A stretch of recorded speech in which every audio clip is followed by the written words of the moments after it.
আমরা মূলত তাদের কাছে জানতে চেয়েছি আগামীতে যে নির্বাচন অনুষ্ঠিত হবে সেক্ষেত্রে আসলে তারা কী ধরনের প্রস্তুতি গ্রহণ করছেন। আমাদের কাছে তারা জানিয়েছেন যে তারা যদি ডিসেম্বরে ইলেকশন হয় সেক্ষেত্রেও তারা প্রস্তুত আছে, যদি আগামী বছরের জুনে ইলেকশন হয় সেক্ষেত্রেও তারা প্রস্তুতি নিয়ে রাখছেন। আমরা গণ অধিকার পরিষদের পক্ষ থেকে আমরা প্রত্যাশা করি বর্তমানে যে নির্বাচন কমিশন গঠিত হয়েছে তারা বাংলাদেশের জনগণকে একটি আন্তর্জাতিক মানের নির্বাচন উপহার দিবে। এই প্রত্যাশা শুধুমাত্র বাংলাদেশের জনগণের না, আগামীতে যে জাতীয় নির্বাচন হবে সেই নির্বাচনের দিকে পুরো আন্তর্জাতিক সম্প্রদায় তারাও তাকিয়ে থাকবে। কারণ বাংলাদেশে একটি অভ্যুত্থান হয়েছে। এই যে বর্তমানে যে নির্বাচন কমিশন, এই নির্বাচন কমিশন তো সেই অভ্যুত্থানের ফসল, যে কারণে আমাদের প্রত্যাশা তাদের কাছে অনেক। আমরা জানিয়েছি যে আগামীতে যাতে করে ফ্যাসিস্ট আওয়ামী লীগ এবং তার দোসররা নির্বাচনে কোনোভাবেই অংশ নিতে না পারে। ইসির পক্ষ থেকে বলা হয়েছে যে এটি আসলে রাজনৈতিক ঐক্যমত এবং এটি আদালতের বিষয়। তবে আমরা বলেছি যে ইতিপূর্বে আমরা দেখেছি যে রাজনৈতিক দলকে আপনারা নিবন্ধন বাতিল করেছেন। তো সেক্ষেত্রে আওয়ামী লীগ যেহেতু একটি গণহত্যাকারী দল এবং তার দোসররা এই গণহত্যার সাথে সম্পৃক্ত, সুতরাং আপনারা অন্তত তাদের নিবন্ধনটা আপনারা স্থগিত করেন বা বাতিল করেন। এ ব্যাপারে তারা বলেছেন যে তারা এটি নিয়ে ভাববেন, আরও অনেকের সাথে আলোচনা করবেন।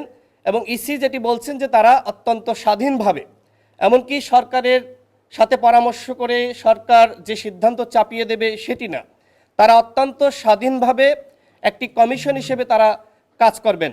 আমরা তাদেরকে গণ অধিকার পরিষদের পক্ষ থেকে আমরা একটি অবাধ সুষ্ঠু নিরপেক্ষ নির্বাচন অনুষ্ঠানে তারা আমাদের কাছে সহযোগিতা চেয়েছেন, আমরা অবশ্যই সেই সহযোগিতা করব। আমাদের দাবি মূলত একটি, সেটি হলো আওয়ামী লীগকে অবশ্যই বিচারপূর্বক তাদের যে নিবন্ধন সেটি স্থগিত বা বাতিল করতে হবে। মূলত এই বিষয়টি স্পষ্টভাবে আমরা এর আগেও জানিয়েছি, আজকেও সেটি জানিয়েছি। আমরা চাই যে বর্তমানে যে ইসি রয়েছে তারা সকল দলের সাথে পরামর্শ করে তাদের মতামত নিয়ে তারা আগামীতে কিভাবে নির্বাচন করতে চায় সেটি কিন্তু খোলাসা করা দরকার। ইতিমধ্যে আমরা দেখেছি যে তাদের কারো কারো বক্তব্য নিয়েও কিন্তু অস্পষ্টতা তৈরি হয়েছে যে তারা আসলে কিভাবে কোন পথে এগুচ্ছে। আমার মনে হয় সেই জিনিসটা যদি তারা স্পষ্ট করেন যে তারা অমোক সময়ের মধ্যে ইলেকশনটা করতে চায়, তারা এই প্রস্তুতি নিয়েছে। বিশেষ করে আমরা দেখেছি যে আওয়ামী লীগের সময়ে মৃত মানুষ ভোট দিয়েছে, তো সেক্ষেত্রে এবং একই সাথে আমরা ভোট কারচুপি, ভোট জালিয়াতি, ভুয়া ভোটার সেগুলো আমরা দেখেছি। সেই বিষয়ে আমরা কিন্তু স্পষ্ট হয়ে বলেছি যে কোনো মৃত মানুষ যাতে ভোট দিতে না পারে সেই বিষয়ে কিন্তু আপনাদেরকে অবশ্যই যথাযথ পদক্ষেপ নিতে হবে। তারা আমাদেরকে বলেছেন যে তারা নতুনভাবে ভোটার তালিকা হালনাগাদ, নতুন ভোটারদেরকে অন্তর্ভুক্ত করা এবং একই সাথে কতজন আসলে মৃত ভোটার এর আগে ভোট দিয়েছে সেই বিষয়গুলো কিন্তু আমাদেরকে স্পষ্ট করেছেন যে প্রায় 25 লাখ নতুন ভোটার এবং তারা দেখেছে যে 15 লাখ মৃত মানুষ এর আগে ভোট দিয়েছে, সেই কথাগুলো তারা কিন্তু আমাদেরকে জানিয়েছে।